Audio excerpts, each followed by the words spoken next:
बेटी इतना भी लाचार नहीं, मेरी भी मजबूरी थी।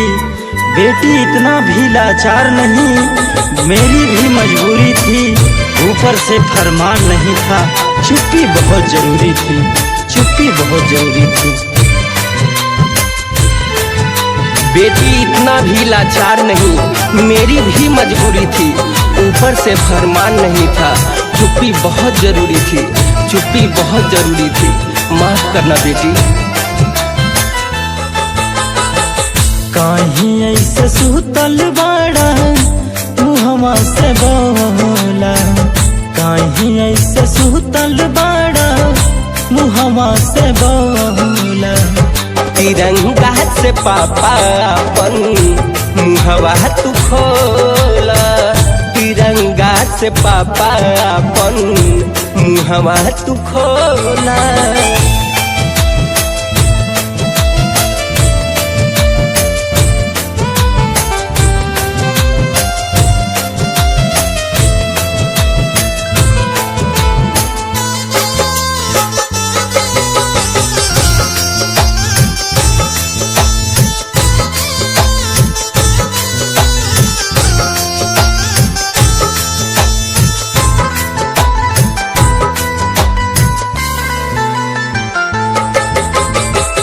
माई काहे रोवतिया कहरी के पुकार हो, बोली ता तू हमसे काहे बड़ा तू नाराज हो।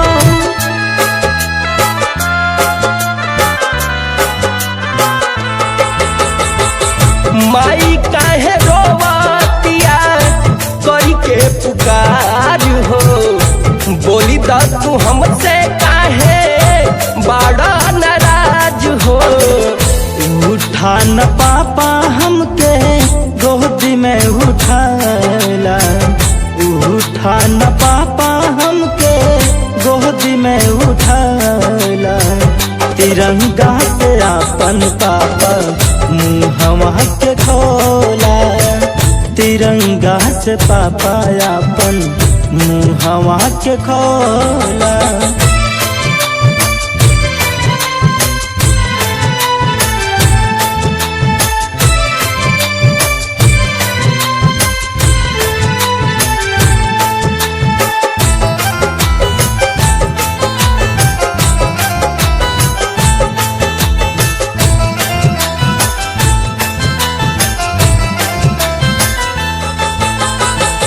कहले रहला आइब पापा अब की होली में, का भइल अइला पापा चारी जन के टोली में।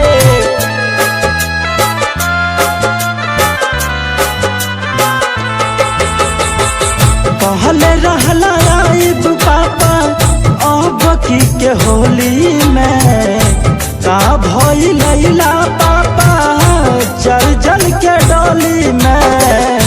सभे बिटुराइल बाटे आँख खोली देख, सभे बिटुराइल बाटे आँख खोली देख। तिरंगा से अपन पापा मुहवा तू खोला, तिरंगा से अपन पापा मुहवा तू खोला।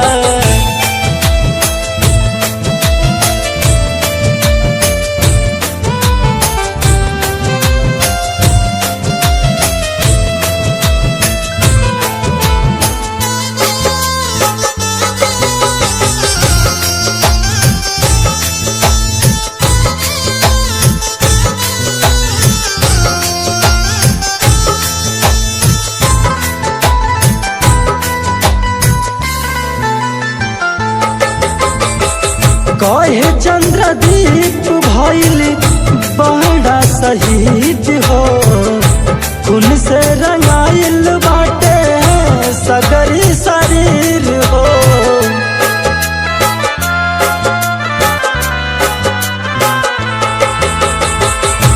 कहेले विजय भइल बड़ा शहीद हो, खून से रंगाइल बाटे सगरी शरीर हो। कहे ब्रिजेश महेश्वर कहे ब्रजेश महेश्वर कुछ तू कह। तिरंगा से अपन पापा मुहवा के खोला, तिरंगा से अपन पापा मुहवा के खोला।